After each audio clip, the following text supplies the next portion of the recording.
If I was going to start my own window cleaning company right now, this year in 2025, this is what I would do. Number one, I'd make sure I learn basically how to clean a window. I would order my first squeegee channel and handle, which would be an Accelerator 2.0 with a Ettore Master Brass 14-inch channel. That is kind of the ultimate starter combo, in my opinion.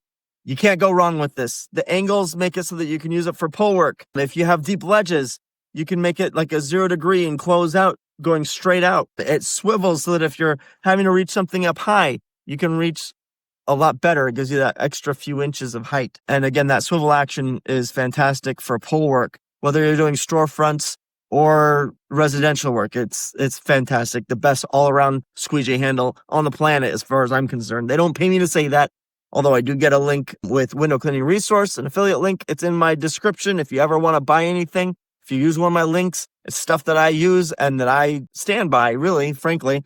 And so if you use it, I'm recommending it and I'll get a tip from it. So with that said, I would start with this squeegee, get a little bit of experience, but don't get too much experience. Some guys geek out on the technique, but then they never figure out how to get customers, which is the most important part. Learn how to get customers and learn how to be a good leader. Because if you're not a good leader, people won't want to follow you, and you can't build a business if people don't want to be on your ship. So you got to be the captain of the ship that attracts people. And you can learn that. You can become that. You might not be that right now, but you will be that one day if you just dig in and do the work that's necessary to become the person that other people will follow. So where do you start with that? Well, marketing. All right. First, you got to get customers, right? Read books about sales, because that any little bit about closing will take you to another level. You'll get there that much faster. Imagine if you talk to 10 people and 4 of those people that you talk to actually book a job with you. That would be a 40% close rate. Now, you still want to hold on to the information for the other 6 people, their email, their phone number, their information that you communicated, every little detail that you can mark it, because it'll help you pick up next time.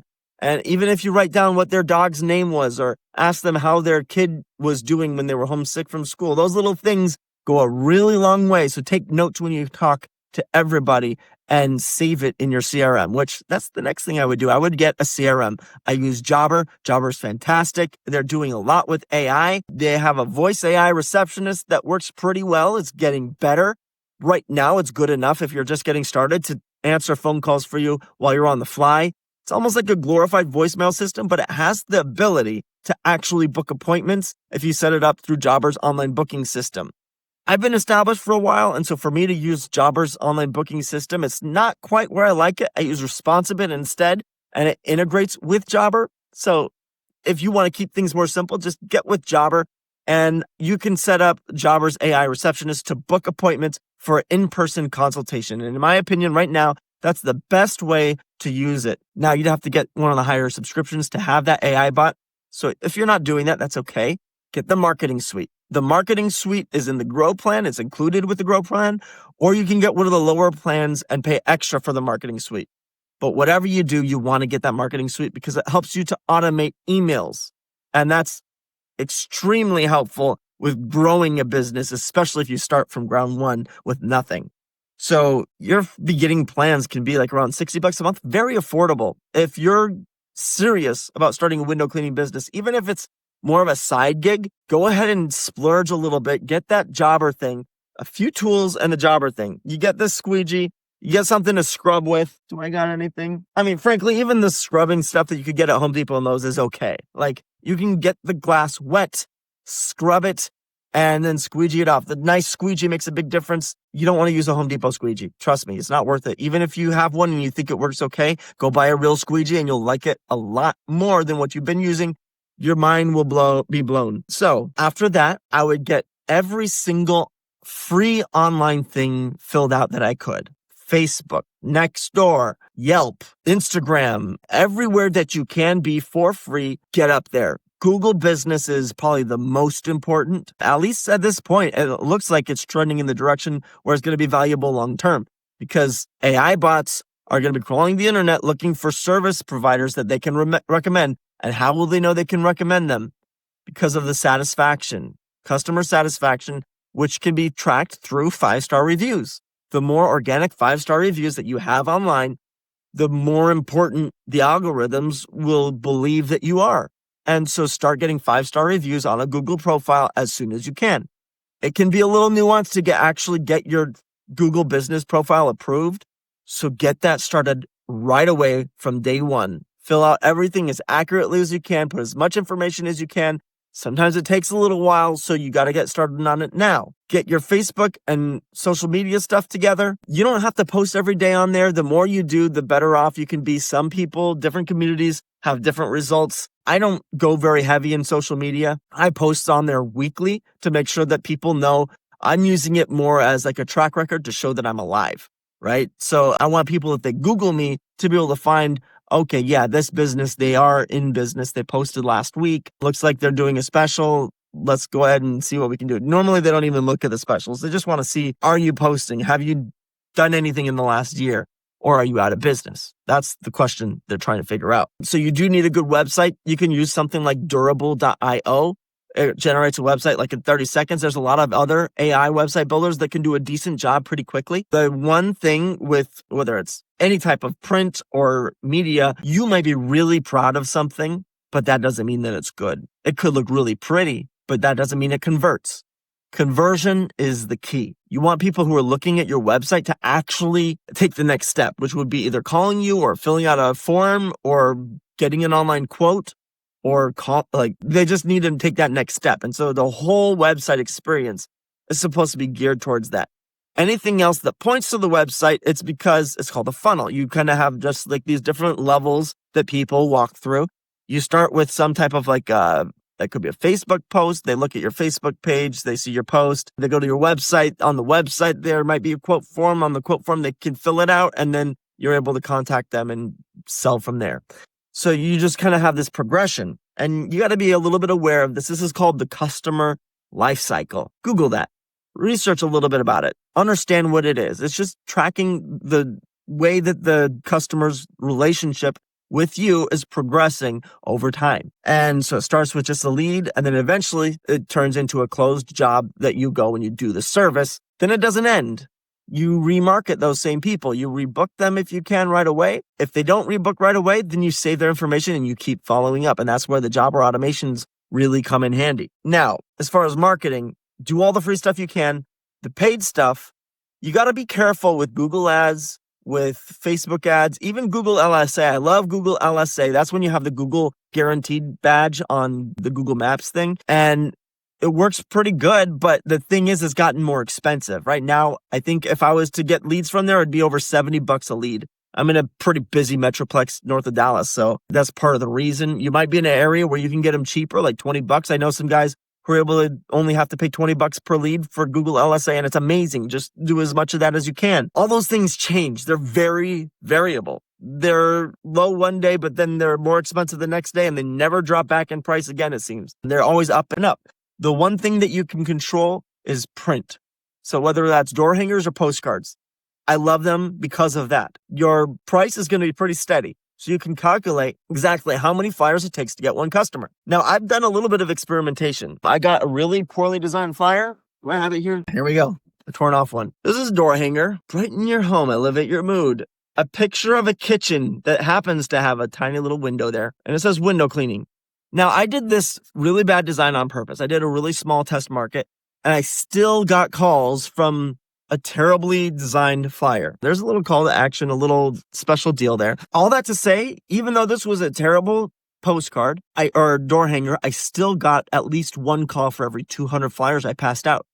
And that number is important. 0.5% call rate. You can pretty much bank on that in most situations. Make sure the area you're hanging out or that you're putting these on doors, that it's a more well-to-do neighborhood. The more trees, the better. If it's heavily forested, that means everything gets dirty a little faster. But you want to order 5,000 plus. If you put out 10,000 of these every month, you're going to be in business. You're going to last. You got to do a little budgeting, make sure you get through the slow times, but you don't know where the slow times are yet. So you just got to start putting these out. You can put these out any time of year. And remember, you're not going to get calls right away. I mean, you might get one or two. Like if you go put 1,000 of these out over the next 3 days, which is entirely possible, even if you're working full time right now.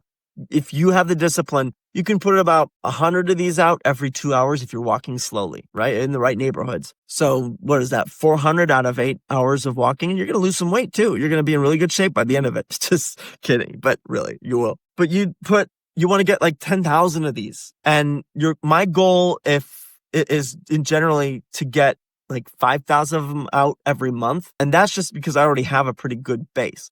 But if you don't already have a customer base, start putting out as many of these as you possibly can. If you're working part-time or full-time and you can only do 5,000 a month, then that's fine. Just do what you can. But just start putting them out. Have them ready to go. You got to be a little nuanced. You want to make sure there's a sense of urgency. When you have these, you could say like valid for the next 10 days or expires in 7 days or this week only. Or it's just something to create urgencies. You could say limited time only. That's kind of the weakest urgency creator there is, but it's better than nothing. So with that being said, one service, if you have too many services, it gets confusing. But I have plenty of videos about postcards, and there's other experts who are better with print design than I am. I'm a window cleaner, not a print designer, right? So take my advice with a grain of salt, but this is what's worked for me. I would start going heavy with door hangers. You can knock on doors if you want to, but a lot of times people aren't going to be home or they're not going to answer the door. You're going to bug them if you do that. That's why I don't like to do it. I just feel a little awkward, a little out of place. I'd rather just go put out door hangers. And if I see somebody, I'm going to be kind to them and be like, hey, how you doing? We're hanging out these flyers. We're cleaning windows in the neighborhood. Just wanted to let some of the neighbors know. You interested? You can talk to them while you see them, but there's no pressure. You can put out a bunch of door hangers a lot faster than you can knock on doors. So it's kind of a numbers game. If you are going to knock on doors, have door hangers with you anyways, because of the people who won't be there. You still want to be able to have a point of contact. You still need to make sure they're aware of who you are. So that's the number one thing. I would buy 10,000 door hangers on day one. That's going to be like $800, $900. You can get them through Window Cleaning Resources Print. You can get them through UZ Marketing. They have a couple of decent templates, but you just want to have a picture of you with a squeegee cleaning the window. That seems to do a really good job. They get to be familiar with you and the service that you're offering. Because if they see this, they'll be like, oh, window cleaning. And it'll say right above it, window cleaning. And they'll be like, yeah, that's to get windows cleaned. It'll make sense, right? You want to make your point clear and then say your point again and then make sure they got the point. You get the point? All right. So the next thing, if you have a little bit extra, like this is like, if you only have $1,000, you can get started. Right? But I'd say get at least $1,000 to get started. If you have a little bit extra than that, like an extra $500, $400 or $500, the next thing I would recommend, yard signs. Now, these don't work in my neighborhood. At least, I mean, some people will crucify you for saying that. My issue with these yard signs was I can't get a sign to stay out more than 24 hours. And so by the time somebody sees it, they scoop it up. Whether it's a landscaper or the neighborhood watch or some Karen walking down the road looking for a business you can ruin, these things happen. So I don't use them as much as I used to just where I'm at. Too many HOAs. Everywhere I go is a HOA. And so I just want to stay on people's good side. They're also legal here. I don't know. I put them some places. I've got 2 decent videos all about yard signs. One of them is that bandit sign method. If you just looked up blue letter bandit signs, you'd probably find the one. And that's putting them up on street corners, being strategic with that. The other one is how to go viral with yard signs. And that's doing a more nicely designed, branded yard sign that you would put in a customer's yard. You slap a QR code on there. If you use Jobber, you can there's a way in the customer portal to actually get like a referral link for each customer. And you could put that link into a QR code, print it out, and then slap it onto a sign, put it in front of their yard a week before you go there or for a week or 2 after you go there. And then every neighbor who sees that, who scans the QR code, that customer will get credited to their account for everybody who actually books work with you. So enough plugging at Jobber, even though it's amazing, right? So that's what I would do. Get a nice CRM because you got to track your customers, have all their information in one place, remarket to the ones who did and didn't do business with you, set up the automations that you can. It also allows you to do the invoicing so that they can pay by credit card. I just email the invoice to everybody. I don't have to worry about standing there waiting to collect. A lot of people are working from home, so I just email them the invoice and they don't have to worry about following up with me before I leave. And it also allows them to give a tip if they want. I don't have to ask for it. I can be non-confrontational. And so I really like that. I've gotten good tips. I think the average in the industry is like 15. I mean, I'm close to like 10% of my total revenue coming in as tips. And my employees definitely like that too. So we got the basic tools. Go ahead. There's plenty of gear out there. You could explore, see what people like. You really got to figure out whether you're going to go all residential or storefronts or like commercial, which is a little different than storefronts. Like a lot of times we say commercial and we're referring to storefronts, but they're not quite the same. Commercial would be more like office buildings, mid-rise or high-rise, warehouses, whatever, like churches, hospitals. It's a lot more work that goes into that. It's better to do as you grow. When you're a solopreneur, it's probably not the best thing to start with. I like residential, but storefronts are also a really good option. It depends on your schedule. I have a whole video about that as well. Residential versus commercial, I think is part of the title of it, but do a little research, figure out where you're comfortable with. If you really like talking to homeowners, or at least you can handle talking to a homeowner, you get more dollars per hour, generally speaking, doing residential. It's a little more sporadic, like you're not going to be guaranteed to have work every single month of the year. Whereas commercial, it's more stable. So you get a little less hourly pay, but if you can establish a strong route, it's a lot easier to hire somebody because you have a guaranteed set amount coming in every single month. So figure out that. I'm all in on residential. I don't like doing commercial. I might do the real commercial stuff in the future, but I really hate doing storefronts. It's just, I don't like having that accountability, I guess you could say. They expect you to be there every week or every other week. And so it's harder to schedule a vacation, because not everybody always stays on the same week. It's just too much for me. It's a lot to keep up with. And you're having to stay in a really condensed area. I like the residential stuff because you can cross-sell other services to the same customers. You clean their windows, you clean their gutters, you do pressure washing, you do Christmas lights. Not everybody does everything, but a lot of people might do a lot of things. And the more that you can offer each customer, the more valuable they become. And that's the other thing to consider while you're doing this. Think about the long term. Keep in mind that each customer that you do business for, not only are they paying you for that one service, but they're going to want that service again and again and again. As long as you keep doing a good job, you can get them to do it more frequently, and you can get them to do more different services the more that they like you as well. Because they do business with the people, you've heard it 1,000 times, I'm sure. They do business with people they know, like, and trust. And if they already know you and they like you and they trust you, they'll do business with you doing other things. A lot of them will even ask you, what else do you do? Because they want to give you more money. Never turn away from that question. Make sure that if you're cleaning windows, you don't get too caught up in the soap combination. A lot of people like to talk about, well, what's your perfect solution? Guys, that doesn't really matter that much. Just find a soap that you like, use it with the water, and spray it on the window, or find a way to get it there. Get the tools that you need. There's a lot of videos out there. There's a lot of content out there.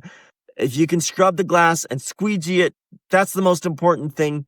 Eventually, maybe you can just hire somebody else to do that, or you'll just learn as you go. I don't have to tell you to figure that out. We all love cleaning windows if you've been doing it for a little while. It's kind of therapeutic.